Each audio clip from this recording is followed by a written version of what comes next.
Alright, so this is Chris recording for MagicGatheringStrat. A little Delver update here, because we don't know what the meta is going to hold, but with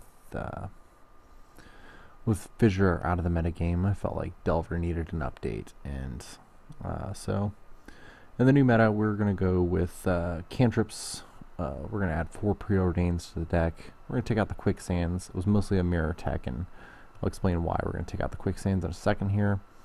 But we've got our standard 4 Delvers. Phantasmal Bears are not nearly as good in the new metagame. The new metagame is going to be mostly creature-based, and bears are usually outclassed by things like Affinity's 4/4s and Stompy's Gather Courages and whatnot can instantly kill it. So, yeah, Phantasmal Bears are going to go away. Without Fissure, we don't need bears anymore. Still the standard 4 counterspells, and the biggest addition to the deck now is going to be Daze.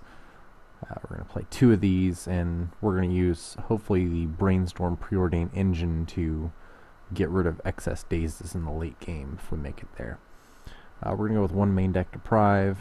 Still going to go with 2 main deck Excludes, and I think Excludes are still a very, very good metagame choice, especially in the new meta, which is going to be primarily driven by creatures, I believe. So Exclude is going to be card advantage. Still got our standard Clouds of Fairies and Spellstutter Sprites. I think Frostburn Weirds are going to be kind of necessary with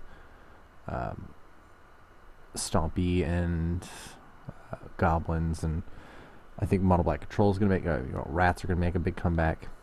So Frostburn Weirds are really good there, and you kind of want to just have some excess creatures that can do something if your opponent runs out of removal. So Frostburn Weird fits that bill pretty well.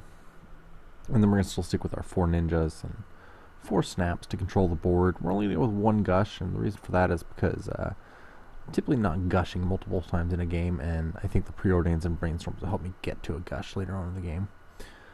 Still sticking with 3 Spire Golems. I think that might actually be 4 is what we're going to end up at, but I'm going to test with 3 first, because I think still drawing 2 in the opening hand is a little awkward. Still going to go with 4 Coral Nets. You absolutely need these for Stompy matchups.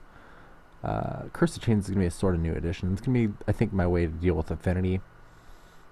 You just kind of need some way to effectively nullify a big 4/4 that makes it through counter magic. 2 Dispels is sort of a catch-all. I especially like Dispels and stuff against Mono Black Control, which we're trying to run Edicts and Verdicts and stuff on you.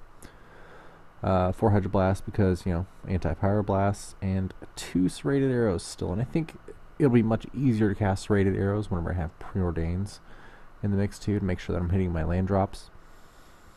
It'll be a little awkward with the Dazes and Deprives bouncing lands, but I still think Serrated Arrows are like one of the big mirror game changers. If you land in arrows, you can get through Spire Golems and whatnot. So, and Serrated Arrows are always just generally useful for, taking down Squadron Hawks, which, White Weenie is going to become a thing also. That's another reason we're going to play this Curse of Chains on the main board, because White Weenie is going to be a thing. It's going to come back, and it's one of the few Curse of Chains is one of the few things that can deal with the Guardian of the Guild Pact. So yeah, we always want the Curse of Chains, and that might actually Curse of Chains might actually make it up to 4 if I like it enough.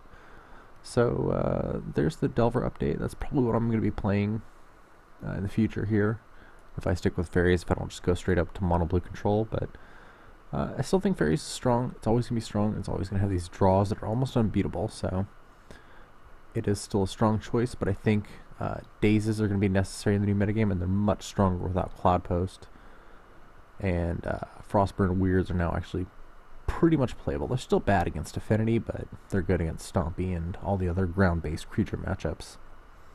White Weenie and stuff, you can block loyal Cathars until the end of time. So, yeah, there's the deck, and hopefully you guys run this and let me know how it works for you. I've had some pretty good success with it myself in testing. So, thank you guys for watching.